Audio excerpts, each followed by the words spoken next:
제레미야가 5장 19절에서 22절까지 말씀 묵상하겠습니다.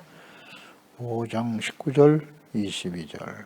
여호와여, 주는 영원히 계시오며 주의 보좌는 대대에 이르나이다. 주께서 어찌하여 우리를 영원히 잊으시오며 우리를 이같이 오래 버리셨나이까.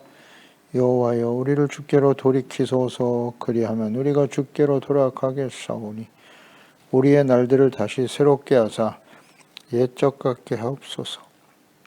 주께서 우리를 아주 버리셨사오며 우리에게 진노하심이 참으로 크시니이다. 아멘. 회복의 소망을 위한 간절한 기도. 하나님께서는 예레미야 선지자를 통해서 끊임없이 말씀하셨어요. 하나님의 백성들이 그 죄악된 길에서 돌이키지 않으면 바벨론을 사용하실 것이고, 혹시 거기서 살아남아 애굽이나 주변의 나라들로 도망쳐 자신의 안위를 구하는 자들, 그들에게 칼과 기근과 전염병 보내서 반드시 하나님이 공의로 심판하실 것이다. 그러니 다른 생각하지 말고 하나님께로 돌아오라. 간단한 구원의 길이 있는데 너무 아주 분명하죠. 하나님께 돌아오면 구원받을 수 있다는데요. 이걸 깨닫지 못합니다. 돌이키질 않아요. 하나님께서 이런 말씀을 하셨지만 당시에 거짓 선지자들이 그랬고 제사장들 다 부패했고요. 완악하고 어리석고 미련한 왕, 거짓 목자들, 그들의 영향을 받아서 하나님의 말씀을 자신의 의도와 욕심에 입각해서 취사 선택하려고 하는 거죠. 우리는 심판 그런 거 원치 않아. 하나님은 우리와 함께 하시겠다고 약속하셨어. 우리에게 승리와 평안과 형통의 약속을 주셨지. 이렇게 하나님의 말씀을 온전히 받아들여야 되는데, 자기가 믿고 싶은 대로 자기가 원하는 말씀만 취사 선택하려고 하는 균형 잡히지 못한 신앙, 편향된 자기 확신, 굉장히 위험하죠. 이것이 바로 하나님의 공의의 심판에 처한 하나님의 자녀와 백성들의 성향이다, 특성이다. 예레미야 시대도 그랬고, 하나님의 아들 예수 그리스도께서 직접 찾아오셔서 구원의 말씀, 천국 복음을 전하고 가르치셨지만 또 그들의 잘못을 강하게 꾸짖어 책망하셨죠. 그러나 그들은 돌이키지 못하고 결국 예수님을 버리고 멸망의 길을 가게 됩니다. 남녀노소 모두에게 임한 재앙이죠. 기쁨은 사라지고 춤은 변하여 슬픔이 되어버렸습니다. 이렇게 처참한 재난을 당하게 된 원인, 선지자는 분명히 알고 있죠. 우리의 죄 때문입니다 라고 고백하고 있죠. 왜 하나님의 자녀와 백성들이 이렇게 처참한 절망과 고통 속에 떨어지게 되었을까? 그 죄는 뭐냐? 무지, 교만, 완악함, 우상숭배, 불순종, 거역, 형식적인 제사와 예배, 외식하는 신앙, 자기본위의 신앙, 편향된 거짓된 믿음, 이게 다 죄 때문에 이러한 결과가 찾아왔다는 사실이죠. 선지자는 그 처참한 절망과 고통 중에 있는 하나님의 백성들을 보면서 슬픈 노래를 지어 기록하여 남겼는데요. 이제 마지막 부분이죠. 하나님 앞에 회복에 대한 소망을 가지고 기도하고 있습니다. 여호와여, 주는 영원히 계시오며 주의 보좌는 대대에 이르나이다. 하나님께서는 영원히 변치 않으시는 하나님이시다. 주의 보좌는 영원하십니다. 대대에 이를 것입니다. 주의 보좌. 이것은 하나님께서 다스리시는 왕이 되신다. 이스라엘의 왕은 하나님이시다 라는 고백이기도 하고요. 또 하나님은 심판관이 되시는 분이다 라는 고백이기도 하고, 이 보좌는 이스라엘을 의미하는 것이죠. 하나님이 이스라엘과 영원토록 함께 계시는 하나님이 아니십니까? 라고 지금 고백하며 기도하고 있는 것입니다. 영원, 보좌는 영원하다. 그러니까 세상에 영원한 것은 아무것도 없죠. 없습니다. 이것을 하나님의 자녀 백성들은 처절한 환난과 시련을 당하면서 깨닫게 되는 겁니다. 부와 세속적인 영광과 권력, 그 왕들 보세요. 자신의 권력을 지키기 위해서 거짓 선지자들과 부패한 제사장들과 결탁해서 말이죠. 백성들이 이렇게 죽어나가고 멸망의 길을 가게 만들어 버리잖아요. 자신의 권력을 유지하겠다고. 이스라엘의 왕은 하나님이세요. 보좌는 영원하다. 영원하신 하나님의 나라가 되도록 했어야 하죠.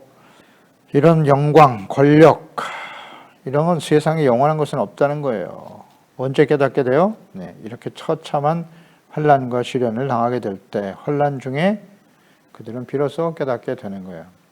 그래서 하나님만이, 그 말씀만이 영원함을 깨닫게 되고, 하나님께서는 사람들의 마음을 감찰하시고 의도를 하시고 심판하시는 하나님이심을 알고 진실한 기도를 드리게 되는 것입니다. 이 하나님을 알고 기도해야 돼요. 나의 보좌가, 나의 영광이, 나의 세속적인 욕망과 내가 세상에서 소망하는 것들이 영원토록 계속되기를 위해서 기도하는 것이 아니라, 그런 소망을 가지고 살았잖아요. 환난 가운데 그 모든 것이 다 깨어지는 거예요. 연단이 되는 것이죠. 하나님의 소망이 어떠하시냐? 영원한 것은 하나님밖에 없도다. 하나님 말씀만이 영원하도다. 아멘. 이걸 깨달아야 되는 거예요. 환난 중에 자신의 권력과 부와 성공, 명예, 영원한 것은 이 세상에 없어요. 이사야 40장 8절, 푸른 마르고 꽃은 시든다. 우리 하나님의 말씀은 영원히 서리라. 아멘. 영원하신 하나님의 보좌, 하나님이 왕이시다. 이것을 깨달은 사람, 하나님의 사람 다윗이죠. 그의 고백을 볼까요? 시편 9편 7절 10절. 여호와께서 영원히 앉으심이요 심판을 위하여 보좌를 준비하셨도다. 영원히 앉아 계시다고. 공의로 세계를 심판하심이요 정직으로 만민에게 판결을 내리시는 분이십니다. 여호와는 압제를 당하는 자의 요새가 되시고 환난 때 요새이시로다. 여호와여 주의 이름을 아는 자는 주를 의지하오리니 이는 주를 찾는 자들을 버리지 아니하심이니이다. 아멘. 다윗은 선지자입니다. 선지자예요. 언제 이런 깨달음을 얻게 되었어요? 사울에 의해 쫓겨서 생사를 넘나드는 사선의 죽음에 이르는 수많은 시련과 고통과 환난 중에서 깨달은 거예요. 하나님을 믿고 의지하면서. 하나님의 영에 감동된 사람이죠. 시편, 성경 전체를 아우르는 하나님의 속성, 하나님의 뜻, 그 하나님 앞에서 우리는 어떤 사람이 되어야 할까 아주 자세하게 나타나 있습니다. 다윗의 생애에 그의 고백과 찬양 속에 말입니다. 하나님은 영원히 심판을 위하여 보좌를 준비하시는 분이라고. 왕이란 말, 영원하신 하나님의 왕이다. 이런 믿음의 고백과 깨달음은 다윗이 왕이 되었으면서도 이스라엘의 왕은 하나님이심을 인정하게 되는 거예요.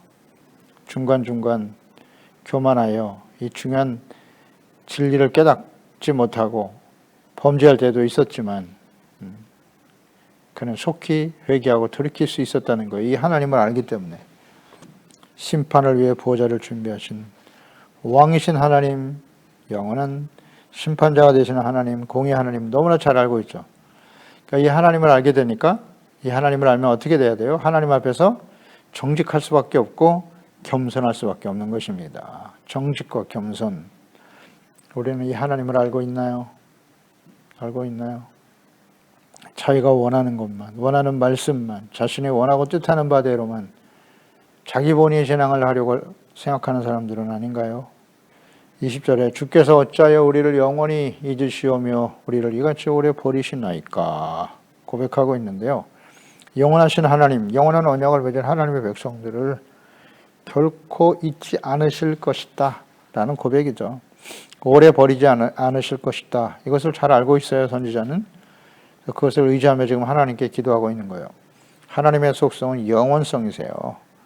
그 약속의 말씀도 영원함을 지금 주님께 고백하고 있는 것입니다. 우리를 영원히 잊지 않으실 거다라는 기대죠. 하나님의 약속, 하나님의 기업, 이스라엘이잖아요. 하나님의 보호자, 하나님의 기업이 이스라엘인데 이 언약의 백성들을 하나님이 잊지 않으실 거다.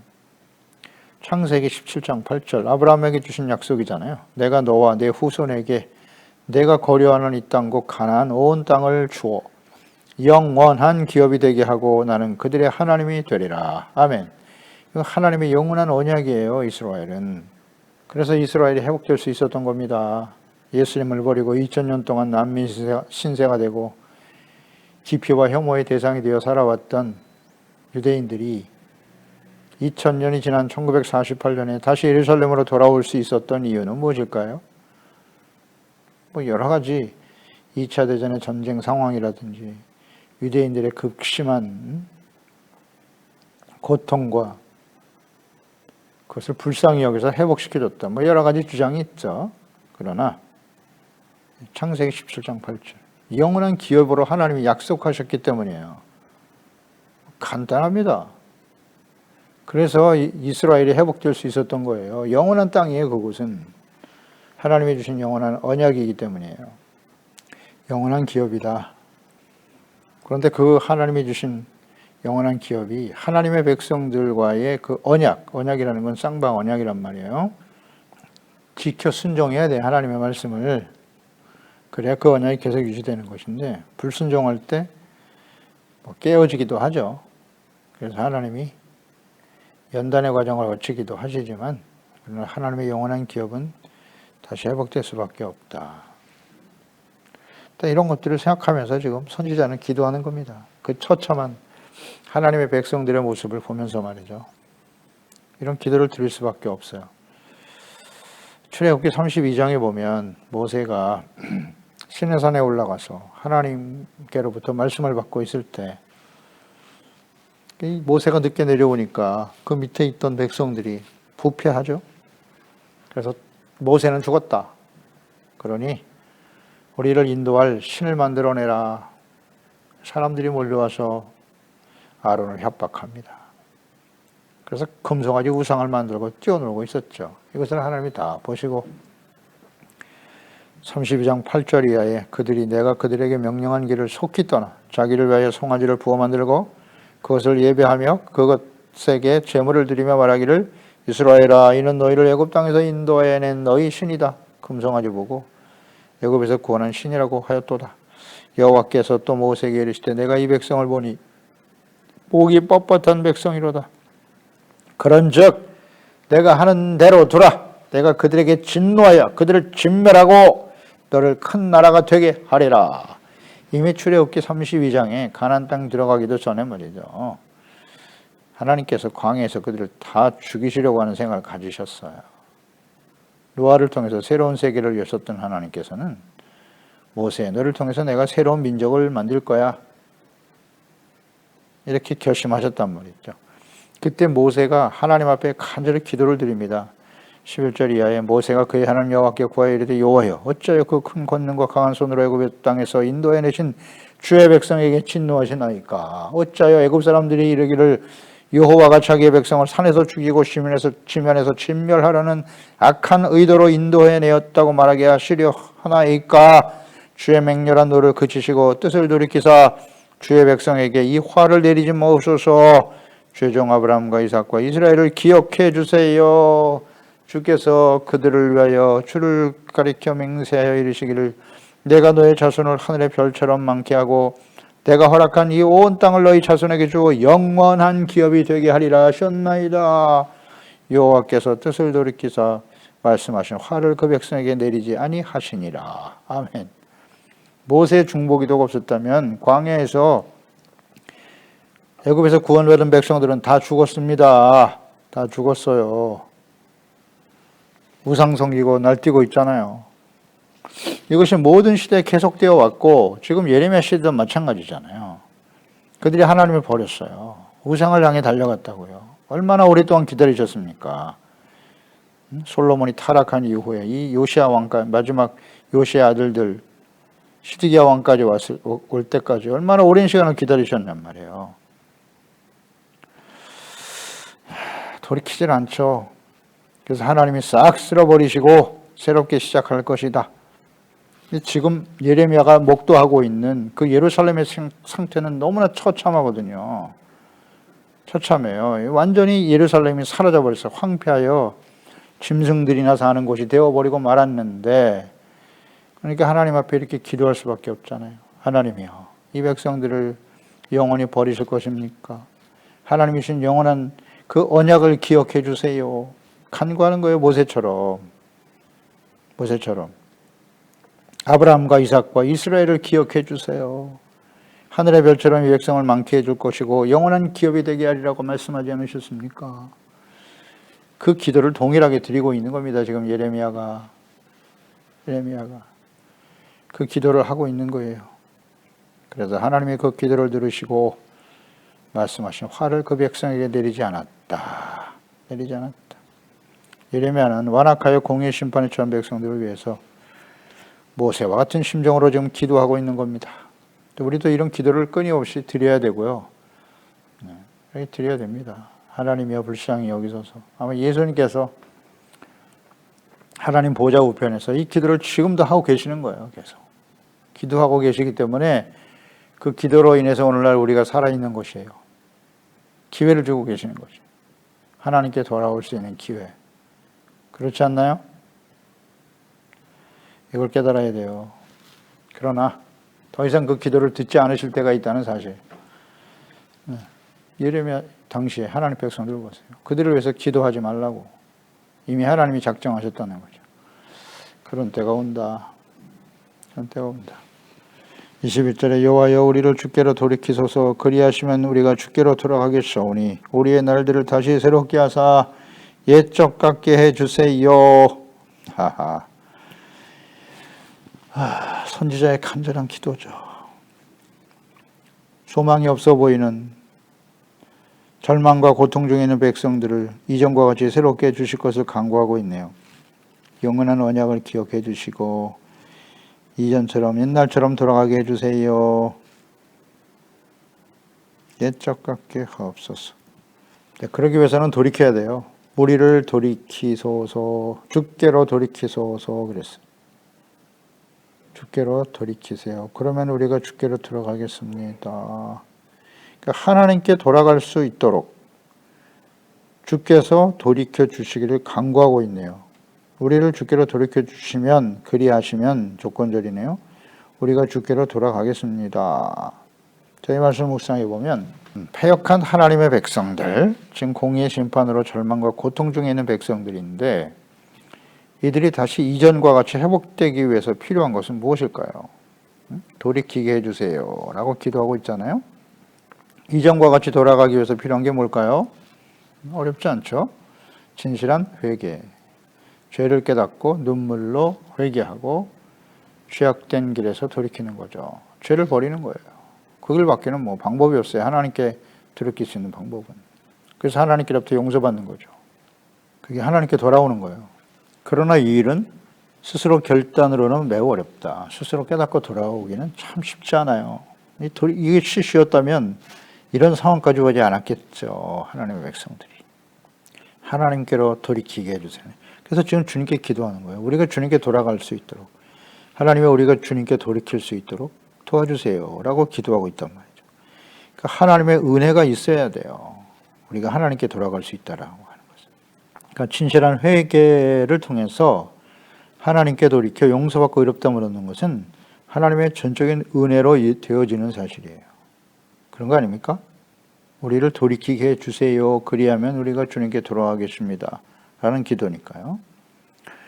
이것은 이제 팔복의 말씀과 연결해서 묵상이 되는데요. 마태복음 5장 3절이죠. 심령이 가난한 자가 복이 있는데 천국이 그들의 것이다. 애통하는 자가 복이 있다. 그들이 위로를 받는다. 온유한 자가 복이 있다. 땅을 기업으로 받을 것이요. 하나님의 나라 영원한 기업이 회복되는 거예요. 온유한 자가 되어야 의에 주리고 목마른 자가 복이 있나니 그들이 배부를 것입니다. 이 처절한 상황 속에서 다 연결이 되죠. 그러니까 심령이 가난한 자는 어떤 사람? 겸손한 사람이죠. 겸손한 사람이에요. 자신의 죄를 깨닫고 하나님 앞에 정직하게 자백하고 돌이킬 수 있는 거, 이게 복이에요.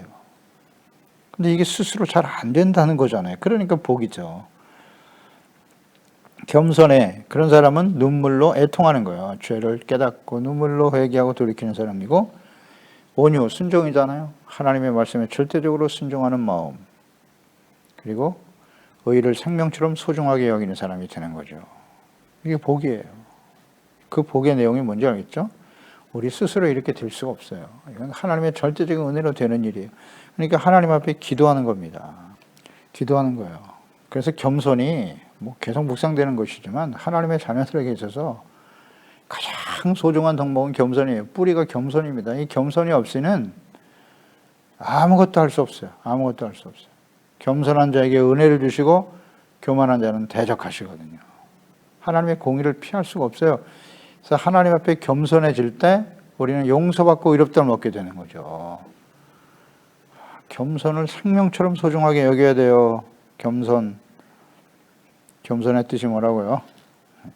사람은 하나님 앞에 서야만 겸손해진다 그랬죠? 하나님과 그 말씀 앞에서 자신의 죄악된 실체를 발견하고 진실한 마음으로 정직하게 회개하고 돌이킬 수 있는 것이 겸손이다. 어렵지 않아요. 그럴 때 하나님이 용서를 해 주신단 말이에요. 그게 하나님께 돌아가는 거예요. 하나님께 돌이킬 수 있도록 해달라는 것은 다시 말하면 우리가 겸손한 자가 되게 해주세요 라는 기도인 거예요. 주님 앞에 겸손하라! 때가 되면 너를 높여 주실 것이다. 겸손해야 돼요. 그래야 은혜를 받지. 하나님께 돌이킬 수 있는 것은 은혜다. 겸손해져야 돼. 겸손에 초점을 둬야 됩니다. 그런데 스스로 겸손해지는 거 쉽지 않죠. 가장 좋은 방법은 하나님 앞에서, 즉 하나님 앞에 설 수 있는 방법은 뭐예요? 말씀밖에 없잖아요. 말씀 묵상하고 기도하는 거잖아요. 그 방법 외에 하나님 앞에 설 수 있는 방법이 있나요? 예배 형식 자체가 우리를 겸손하게 만드는 게 아닌 걸 아시죠? 예배 물론 하나님 앞에 서는 방법이죠. 형식이 아니라 하나님의 말씀 앞에서 자기 자신을 발견해야 하거든요. 말씀 묵상, 기도. 무슨 기도? 겸손해지려고 하는, 자신의 잘못을 깨닫고 돌이키려고 하는 기도. 무조건 기도만 해서도 안 되고요. 기도는 반드시 말씀을 묵상하면서 기도해야 돼요. 아멘입니다. 이거 절대 모르면 안 돼요. 말씀을 모르고 기도하면 어떻게 돼요? 자기 뜻대로 하는 기도가 되는 거예요. 자신의 욕망, 자신의 소원, 자신의 뜻만 이루어주세요. 기복신앙이죠. 이런 기도는 하나님 앞에 상달이 되질 않습니다. 하나님의 뜻대로 드리는 기도를 해야 하죠. 그러니 하나님의 뜻을 알려니까 말씀을 묵상해야지. 말씀을 모르고 기도하면 위험합니다. 위험해요. 우상에게 기도하는 것과 뭐가 달라요? 하나님을 우상으로 만들어버린단 말이죠. 말씀을 알아야 돼요. 그래서 그 말씀 앞에서 자신의 잘못을 깨닫고 책망, 교훈, 바르게 함과 의로 교육하며 하나님의 사람으로 온전하게 되고 선을 행할 능력을 갖추도록, 그래서 말씀을 묵상하고 그 말 뜻에 맞는 기도를 드려야지요. 하나님의 이름이 거룩히 여김을 받으시오며 하나님의 나라와 하나님의 뜻이 나의 삶 속에, 나의 인격 속에, 나의 삶 속에, 우리 가정에, 교회와 이 땅에 이루어지게 해주세요. 그런 기도를 드려야죠. 겸손, 하나님 앞에 서야 겸손해진다. 그게 첫 번째 방법이고요. 근데 사람들이 이걸 잘 못하죠. 잘 못하니까 어떻게 해요? 깨닫지 못하니까 하나님이 겸손해지도록 하기 위해서 사용하시는 방법이 환난입니다. 환난과 시련이에요. 이걸 통해서 지금 보세요. 이스라엘 백성들 그렇게 선지를 통해서 하나님의 말씀을 전했지만 듣지 않잖아요. 듣지 않아. 그러니까 할 수 없이 하나님의 징계와 환난을 사용하시는 거예요. 이런 환난과 시련을 당하면 비로소 무릎을 꿇게 돼요. 야, 이 세상에 영원한 것은 아무것도 없구나. 자신이 누리는 부와 영광, 재물, 권력, 이것이 영원히 나를 지켜줄 줄 알았더니 그게 아니로구나. 환난을 당해봐야 알죠. 허망하구나, 인생이. 죽음 앞에 서면 아무것도 가져갈 게 없잖아요. 깨닫게 되는 거예요. 이 겸손하게 만드신 하나님의 방법이라고요. 그래서 환난과 시련이 다가올 때는 겸손해져라. 코로나19 환란 계속되고 있죠. 왜 이런 일들을 만나게 하셨나요? 겸손해지라는 거죠. 겸손해져라. 나의 자녀와 백성들아. 세상에는 하나님이 없는 사람들은 절대 겸손해질 수가 없죠. 자기 중심으로 사는 세상이니까 교만해요. 하나님이 없으면 다 교만합니다. 철저하게 자기 중심, 인간 중심, 재물. 그게 영원하지 않다는 사실을 하나님이 깨닫게 해주시면 다행인데 이방인들은 깨달을 수가 없어요. 불신자들은. 하나님의 자녀들에게 지금 초점을 두고 계시는 겁니다. 겸손해지라고. 겸손해지면 돼요. 사실 하나님의 그 용서와 구원, 그 은혜를 받기 위해서는 우리가 먼저 자신의 죄를 깨닫고 인정하고 버리고 하나님께 돌아와야 돼요. 지금 이렇게 선지자는 우리를 주께 돌이켜주세요. 그리하면 우리가 주께로 돌아가겠습니다. 라고 말하지만 원래 우리가 먼저 하나님께 돌아가야죠. 그럴 때 하나님 우리를 받아주시겠다고 약속하셨어요. 신명기 30장 1절로 4절에 내가 너에게 진술한 모든 복과 저주가 내게 임함으로 내가 내 하나님 여호와로부터 쫓겨간 모든 나라 가운데에서 지금 예레미야 당시의 모습을 그대로 예언하고 계셨네요. 이 일이 마음에서 기억이 나거든 포로로 쫓겨가서 거기서 살 때 너와 네 자손이 네 하나님 여호와께로 돌아와 하나님께로 돌아와야 돼요. 오늘 네게 명령한 것을 온전히 따라 마음을 다하고 뜻을 다하여 여호와의 말씀을 청종하면 다시 하나님께로 돌아와 너희가 지금 시련을 당하여 포로로 끌려간 그 땅에서 너희들이 하나님께 돌아와 하나님께 돌아온다는 게 무슨 뜻이라고요? 그 의미가 뭐예요? 하나님께 돌이키게 해주세요라는 내용이 여기 자세히 나와 있잖아요. 돌아와 내가 오늘 너에게 명령한 것을 온전히 따라 마음을 다하고 뜻을 다해서 하나님의 말씀을 청종하는 거예요. 하나님의 말씀을 듣고 순종하는 거예요. 그냥 형식이 아니라 마음과 뜻을 온 마음과 뜻을 다해서 죄를 버리고 하나님의 말씀을 따라 순종하는 사람이 되는 것이 곧 하나님께 돌아오는 것이다. 아멘. 모르면 안 됩니다. 청종하면 조건절이잖아요. 네 하나님 여호와께서 마음을 돌이키시고 너를 긍휼히 여기사 포로에서 돌아오게 하시되 네 하나님 여호와께서 뜨신 그 모든 백성 중에서 너를 모으실 거야. 내가 쫓겨간 자들이 하늘가에 있을지라도 네 하나님 여호와께서 거기서 너를 모으실 것이며 거기서로부터 너를 이끄실 것이다. 아멘. 돌이키면 하나님의 말씀을 듣고 순종하면 하나님이 언제든지 돌이키신다고요. 그러니까 자신의 죄와 허물을 깨달아야 돼 본인이. 그리고 하나님께 돌아와야 해요. 그런데 이것이 쉽지 않다는 거예요. 여기서 너희라는 것은 하나님의 자녀 백성들입니다. 불신자들이 하나님께 돌아오는 건 거의 불가능해요. 아무리 그들은 환난을 당해도 하나님께 돌아올 수가 없어요. 하나님의 절대적인 은혜가 아니면. 그러나 하나님의 자녀 백성들이기 때문에 시련과 환난을 당할 때 하나님께 돌아올 수 있다는 거예요. 아멘. 하나님의 자녀이기 때문에 하나님께 돌아오라고 말씀하시는 거예요. 그들은 하나님을 알고 하나님의 말씀을 아는 사람들이니까. 그 의미를 잘 이해해야 됩니다. 우리가 하나님의 자녀이기 때문에 하나님께 돌아와야 돼요. 먼저. 그러면 하나님께서 너희를 향한 뜻을 돌이킨단 말이죠. 그래서 용서와 자비와 긍휼을 베푸시겠다라는 말씀이에요. 그런데 이게 쉽지 않죠. 쉽지 않아요. 이스라엘 백성들을 보세요. 예수님 당시 하나님 백성들 보십시오. 회개하고 예수님 앞에 나와 용서받고 구원받을 수 있는 길이 눈앞에 보이는데도 하나님의 아들이 직접 오셔서 보여주시고 말씀하시고 가르쳐 주셨는데 거부하고 십자가에 못 박아 버리는 거 보세요. 그들이 이방인입니까? 하나님의 언약의 백성들이라고요. 안 되잖아요. 대제사장이고 서기관이고 바리새인 그들이 하나님의 말씀을 모릅니까? 너무 잘 알고 있죠. 돌이키지 못하죠.